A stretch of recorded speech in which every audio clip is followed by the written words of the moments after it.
Bullies pulled off his cap. What they saw made them run. Marcus Delacroix kept his baseball cap pulled low over his eyes as he navigated the crowded hallways of Westfield High.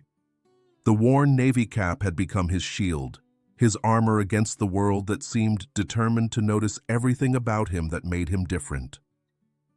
At 16, Marcus was already 6 feet tall, but carried himself like someone trying to disappear.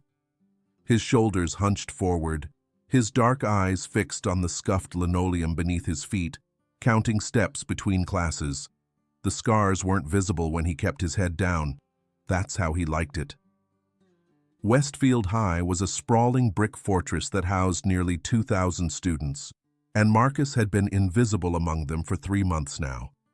Moving from New Orleans after his father's military transfer, he'd perfected the art of blending into backgrounds, of choosing seats in the back corners of classrooms, of eating lunch alone while reading dog-eared paperbacks. His thick Louisiana accent made him stand out whenever he spoke, so he'd learned to speak as little as possible. The cafeteria buzzed with its usual chaos of clattering trays and teenage voices when Marcus claimed his usual spot at an empty table near the windows. He unwrapped his sandwich and opened his copy of The Count of Monte Cristo, grateful for the familiar escape into Alexandre Dumas' world of adventure and revenge. The irony wasn't lost on him. "Look what we got here," a voice cut through his concentration like a blade through silk. "New kid thinks he's too good to sit with people." Marcus didn't look up, but his fingers tightened imperceptibly around his book. He recognized the voice. Jake Morrison, a senior who'd made it his personal mission to establish dominance over anyone he perceived as weak. Jake was everything Marcus pretended not to be: loud, confident, surrounded by admirers who laughed at his every joke and enabled his cruelty. "I'm talking to you, Louisiana." Jake's shadow fell across Marcus's table as he approached with his usual entourage. "You deaf or just stupid?" The cafeteria noise seemed to dim as other students sensed drama brewing. Marcus could feel eyes turning toward them, could hear the whispered anticipation of spectators hungry for entertainment. He closed his book carefully, marking his place with deliberate precision. "Just trying to eat my lunch," Marcus said quietly, his accent thick with controlled emotion. "Just trying to eat my lunch," Jake mimicked in an exaggerated drawl, prompting laughter from his followers. "What's under that cap, swamp boy? You hiding something?" Marcus's jaw tightened. "Don't react. Don't give them what they want. Just get through this." But Jake wasn't finished. He never was. "I bet he's got some nasty scars under there." "That why you moved? Daddy couldn't handle having a freak for a son?" The words hit closer to home than Jake could have known. Marcus felt his pulse quicken, felt the familiar burn of shame and anger mixing in his chest like gasoline and flame. His hand moved instinctively to touch the brim of his cap, a gesture that didn't go unnoticed. "Oh, we're definitely getting warmer," Jake grinned, emboldened by Marcus's reaction. "Come on, boys. Let's see what Swamp Thing's hiding under there." That's when everything changed. Jake reached for Marcus's cap with casual arrogance, expecting no resistance from the quiet kid who'd never stood up for himself. But as his fingers grazed the fabric, Marcus's hand shot up with lightning speed, clamping down on Jake's wrist with enough force to make the bigger boy wince. For a heartbeat, they were frozen in tableau, Jake's face showing surprise and the first flicker of uncertainty, Marcus's dark eyes blazing with something dangerous that made several onlookers take an unconscious step back. Then Marcus released him. The moment shattered. Jake stumbled backward, rubbing his wrist and trying to save face in front of his audience. "Freak touched me," Jake announced, but his voice carried a note of something that might have been nervousness. "Nobody touches Jake Morrison." Marcus stood slowly, gathering his things with the same deliberate care he'd shown his book.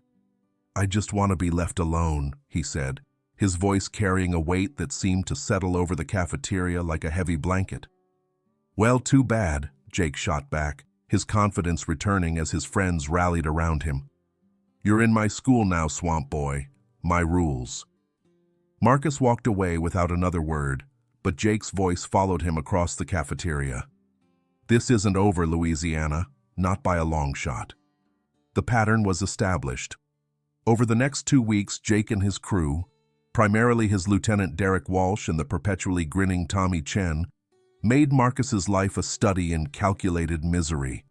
They'd appear at his locker between classes, crowding him against the metal doors while making comments about his accent, his clothes, his obvious desire to be anywhere else.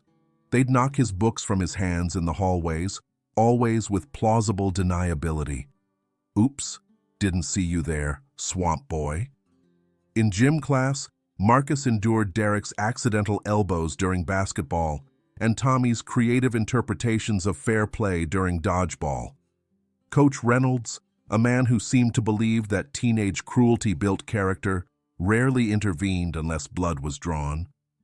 "Boys will be boys," he'd mutter when Marcus would pick himself up off the gymnasium floor, his cap somehow always managing to stay in place despite the abuse. Marcus's teachers seemed equally blind to what was happening. Mrs. Patterson, his English teacher, would frown when she noticed his split lip or bruised knuckles but never asked questions. Mr. Hoffman, who taught his American history class, actually seemed annoyed when Marcus would arrive late after cleaning up from Jake's latest prank. The other students were perhaps the worst part. They watched with the fascination of Romans at the Colosseum, eager for blood but unwilling to intervene. Some seemed genuinely sympathetic. Marcus caught apologetic glances from a few classmates, but sympathy without action was just another form of complicity. "Why don't I fight back?" The question haunted Marcus every night as he stared at his bedroom ceiling. He knew the answer, even if no one else did. The scars under his cap weren't just physical reminders of the car accident that had killed his mother and changed his life forever. They were proof of what happened when he lost control. The accident had been 3 years ago, but the memories were still vivid. His mother driving him home from his kickboxing tournament, both of them laughing about his gold medal performance, the drunk driver running the red light, the moment of impact when everything went dark and he'd awakened in a hospital bed to learn that his world had fundamentally changed. The physical scars were the least of it. The real damage was deeper, written in the way his father couldn't look at him without seeing the accident, the way his old friends had treated him like a ghost after the funeral. The kickboxing trophies had been packed away, the training equipment sold. "No more fighting," his father had said. "You've had enough violence in your life." But Marcus remembered what it felt like to be strong, to be feared and respected.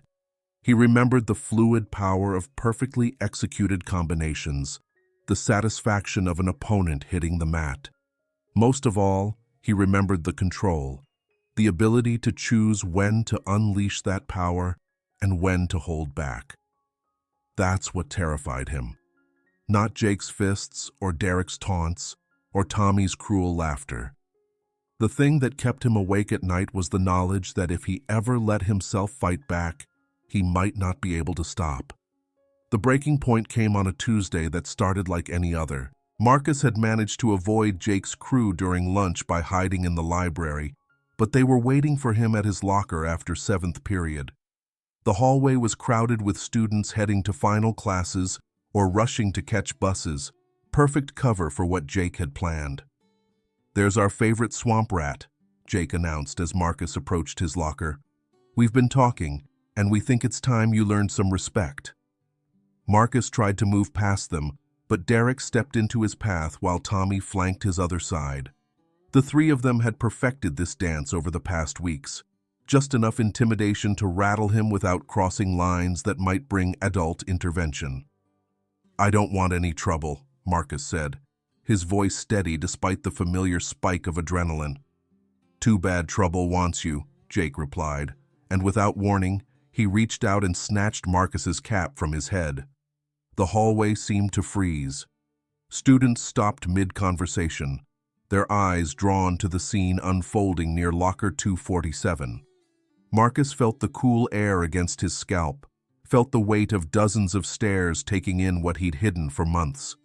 The scars ran from his left temple to behind his ear, a twisted map of surgical intervention and trauma.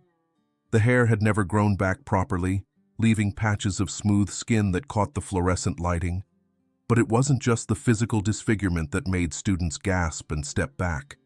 It was Marcus's eyes. Without the cap's shadow, his face was fully visible for the first time since he'd arrived at Westfield High. The dark eyes that had seemed shy and vulnerable now blazed with something primal and dangerous. His posture shifted almost imperceptibly, shoulders squaring, chin lifting. The transformation was subtle, but unmistakable. The rabbit had become something else entirely. "Give it back," Marcus said, his voice carrying a new quality that made Jake's smirk falter. "Give what back?" Jake held the cap above his head, grinning at his audience. "This ratty old thing? I think I'll keep it. Consider it payment for letting you breathe our air. Freak show." Marcus took a step forward, and several students instinctively moved back.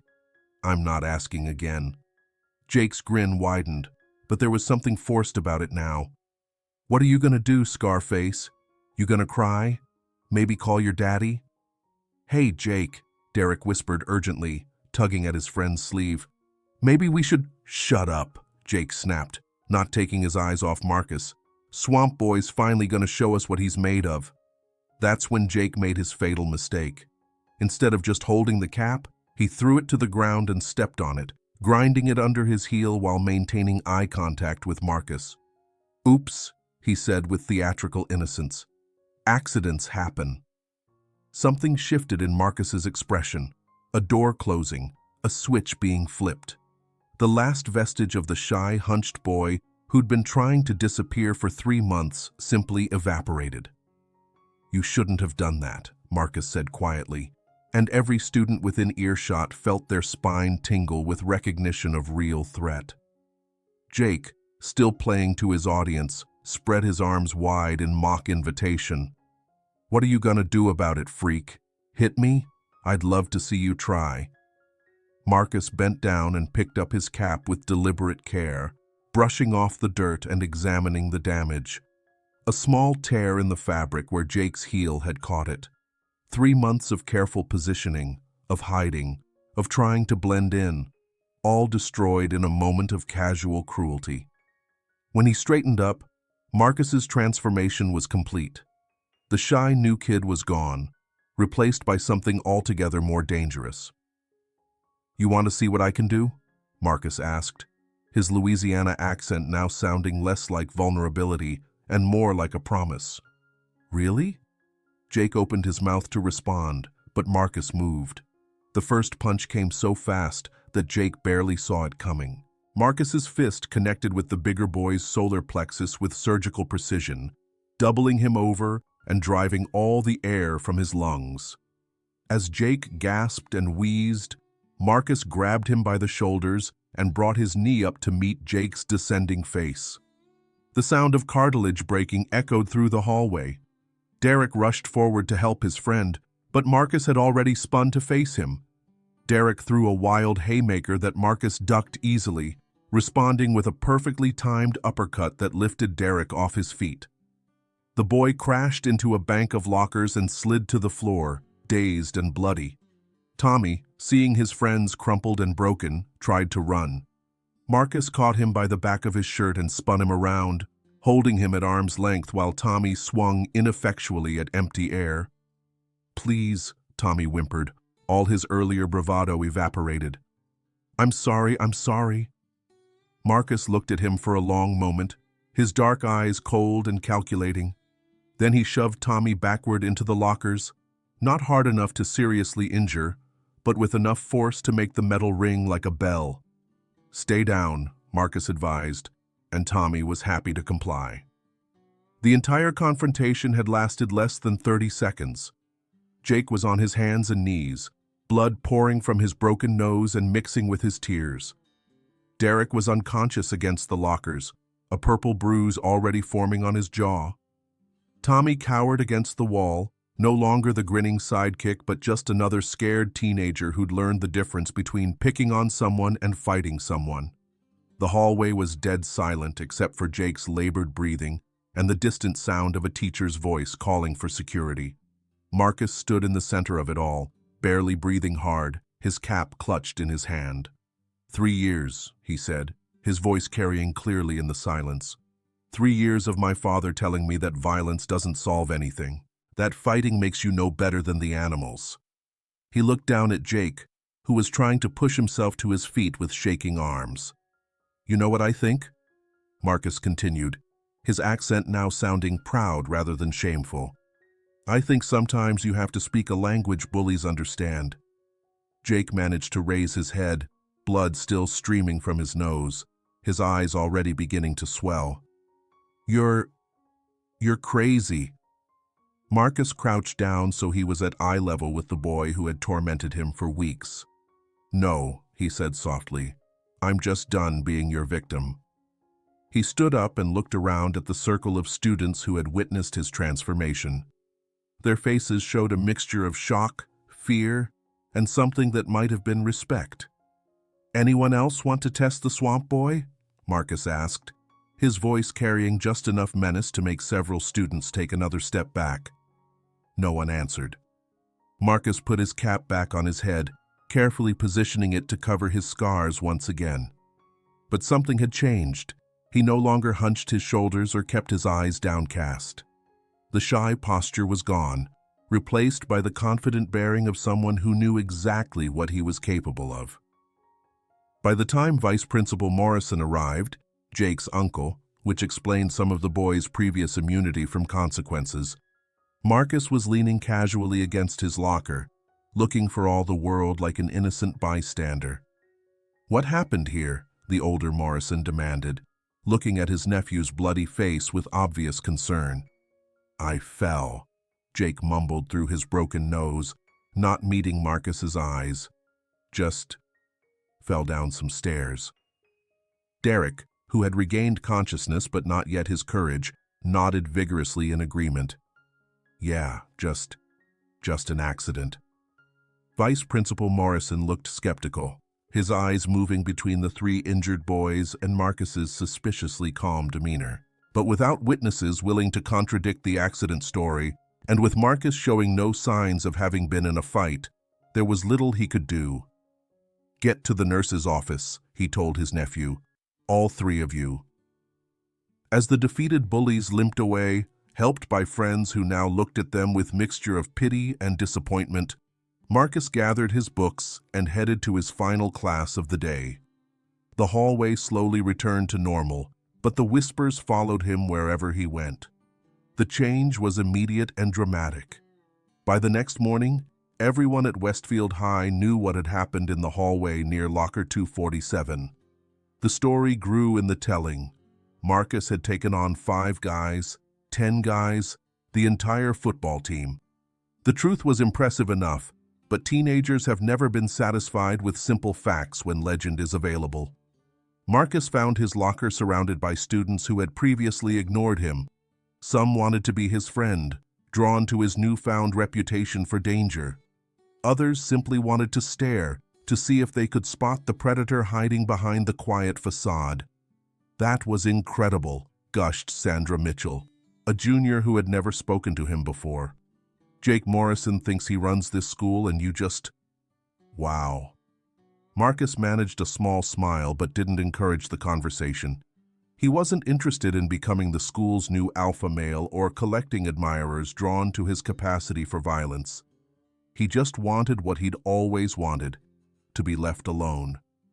But being left alone and being ignored are 2 very different things, and Marcus was learning the distinction. Students still gave him space, but now it was respectful space rather than social exile. Teachers who had previously overlooked him now paid attention when he spoke in class. Even Coach Reynolds, who had ignored months of bullying, now treated Marcus with something approaching respect. The most significant change came from Jake himself. The former king of Westfield High now walked the hallways with his head down, avoiding eye contact with anyone who might remind him of his public humiliation. His nose healed crooked. Apparently his uncle's insurance didn't cover cosmetic surgery for accidents, and the sight of his profile served as a permanent reminder to anyone who might consider testing Marcus's newfound reputation. Derek and Tommy had learned their lesson even more thoroughly. Derek crossed to the other side of the hallway whenever he saw Marcus coming, and Tommy had apparently developed a sudden interest in transferring schools. The three former bullies no longer traveled together, their friendship apparently unable to survive the shared trauma of being thoroughly dominated by their former victim. 2 weeks after the confrontation, Marcus was eating lunch at his usual table, no longer empty, as several students had asked permission to join him, when Jake approached alone. The boy who had once commanded the cafeteria with his presence now looked small and uncertain. Can I talk to you?" Jake asked, his voice barely above a whisper. Marcus looked up from his book, studying Jake's nervous expression. The broken nose had healed badly, giving him a permanently lopsided appearance that somehow made his previous arrogance seem like ancient history. "What do you want, Jake?" "I wanted to—" Jake struggled with the words, glancing around at the other students who were pretending not to watch. "I wanted to say, I'm sorry. For everything." Marcus closed his book and gave Jake his full attention. "Go on." "I was wrong," Jake continued, the words coming easier now. "About picking on you, about the things I said, about—" He gestured vaguely at Marcus's cap. "About making fun of things that aren't my business." Marcus was quiet for a long moment, considering the apology. Finally, he nodded. Apology accepted. Jake's relief was visible. "Thank you. And I want you to know that I told everyone to leave you alone. Anyone who was thinking about giving you trouble." "I can handle my own troubles now," Marcus replied, but not unkindly. "Yeah," Jake said with a rueful smile. "I noticed." After Jake left, Marcus reflected on how much had changed. The boy who had arrived at Westfield High trying to disappear had become someone who commanded respect through demonstrated strength. But unlike his tormentors, he didn't use that strength to hurt others. When he saw smaller students being picked on, he intervened with a quiet word that carried the weight of his reputation. Bullies throughout the school found themselves looking over their shoulders, wondering if the quiet kid with the scarred face might be watching. His father noticed the change when Marcus came home that evening, with his cap pushed back on his head, the scars visible and unashamed. Colonel Delacroix had been preparing dinner when his son walked through the door carrying himself like a soldier rather than a victim. "You look different," his father observed, studying Marcus's confident posture. "I feel different," Marcus replied honestly. "Good different or bad different?" Marcus considered the question while he helped set the table. "Different, different. I stood up for myself today, really stood up." His father was quiet for a moment, then nodded slowly. "Your mother always said you had a warrior's heart. She worried about you losing it. I thought you didn't want me fighting anymore." "I didn't want you fighting for the wrong reasons," Colonel Delacroix corrected. "There's a difference between violence and protection, between aggression and defense. Sometimes you have to fight to protect what matters." That night, Marcus looked at himself in the bathroom mirror without his cap for the first time in months. The scars were still there, still visible reminders of the worst day of his life, but they no longer seemed like marks of shame. They were proof that he had survived, that he had endured, that he was stronger than the things that had tried to break him. The next morning, Marcus walked into Westfield High with his head held high and his cap tucked into his backpack.